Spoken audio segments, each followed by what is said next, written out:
Hello there and welcome back to another edition of the Hot Lap Classic Remastered, and this time we take a look at the 1993 Nissan Skyline GTR concept. This car is of course added with the Project A-Spec mod, and I always thought this was a very strange addition to the game because there's a lot of Skylines in this game, a lot of R33s, and I can't say we really needed another one. However, as it turns out, this car was the first one added to A-Spec, and it was added by that individual who was very passionate about keeping it, and so that's why it's stuck around as long as it has. This will also be the bane to a lot of people who've played A-Spec who can never find this car. It is in the used dealer, it shows up very rarely, as it probably should do because it's a concept car, but it shows up so rarely to the point that it should have just really been a day one inclusion, so you can at least see that it's there, and then it sort of goes away. I don't know. Anyway, what I do know is we've had a lot of R33s go around this course, and this one, despite, you know, essentially just being another R33, it should be interesting. This one is 50 horsepower down on a lot of the R33s. They're about 680 horsepower, 400Rs I think are about 660, this being 631. This is also going to have long gear ratios because it's an R33, and it's got the stage 4 turbo, which means there'll be a lot of turbo lag, so not expecting this to be quite up there with the Skylines, you know, the later R33s, which were sort of quickly advancing towards sort of 28.6, I think is the quickest R33.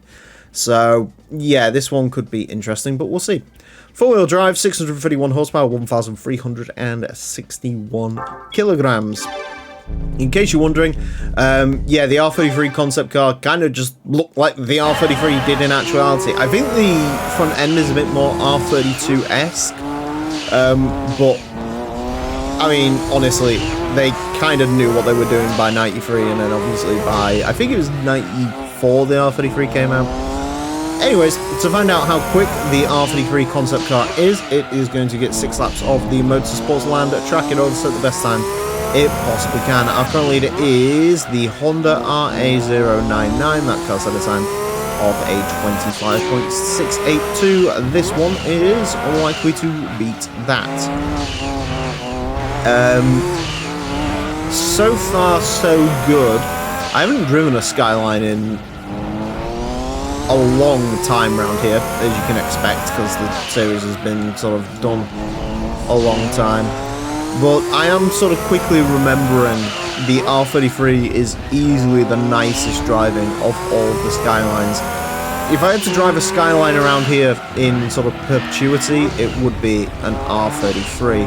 The R32's good car, the R32. R32 probably the most well balanced of all the Skylines, but it is a little bit smaller, a little bit lighter, and so that does mean it can be a little bit more tricky to drive, and the gear ratios are shorter, which does mean on a whole it's quicker, but it can mean sort of keeping that power in check is a little bit more difficult.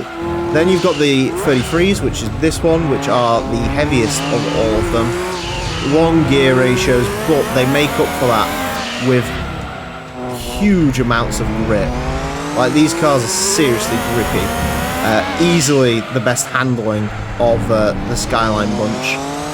You can see there the turbo lag and the long gear ratio is really affecting this there. There's no point in using first gear because you're never really going slow enough to use it. And then lastly you have the R34s, which are easily the most interesting of all of them to drive. The R34 does away with the long gear ratios, isn't quite as heavy as the R33, but the four-wheel drive system in the R34s is a lot more rear biased, and so as a result those cars basically drive like rear-wheel drive cars, but with, you know, a little bit of sort of traction boost on the front axle. They are not good to drive around here. I really do not like driving the R34s. In general, probably the quickest. They are easily the most powerful, which also doesn't help that sentiment. But no, if I was trapped driving one of these cars, it would be the R33. And yeah, pretty uncomplicated section of runs there. Not as quick as some R33s, which is sort of what I was expecting. But I mean, you know, it's all right. It drives kind of like a worse R33, which isn't too shocking. I mean, I suppose the whole point of this car is it's, you know, cool because it's the concept car, but yeah. Also, the BBS wheels are pretty snazzy on this. That Sector 2 is way quicker than any of the other Sector 2s, so I'm going to assume that's because of a slow Sector 1, which is usually what we do. But on the whole, with the sector times, it's fairly consistent across the board. That is a 29.224 car.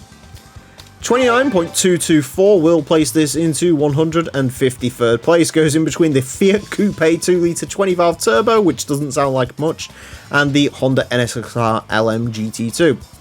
It is quicker than the V-Spec R32, which I think was one of the very last R32s to run around here. It is quicker than a bunch of the early running Skylines.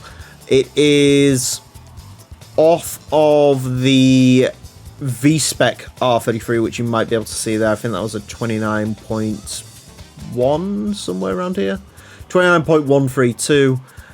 Slower than the R34s, and then obviously, you know, not as quick as some of the quicker R33s. Again, the quickest R33 road car is the 95 GTR. That's at a time of a 28.475. So it is down 0.8 on that car, which does seem like a lot, but you've got to think, you know, that 50 horsepower in this vehicle, that the deficit to the other Skylines, you know, if it's all made up in the turbo, that's no problem because, you know, the turbo spins away all its power anyway. But if there is even, you know, 10, 20 horsepower in that low to mid-range bracket, that can make a huge difference because of the way the gear ratios work on this car. So, yeah, an interesting one nonetheless. Good car to drive. I just would pick one of the other R33s if you're going for all-out performance. Anyways, that's it for this episode. Thank you all very much for watching. Join me next time. I'll be driving something completely different. Until then, farewell.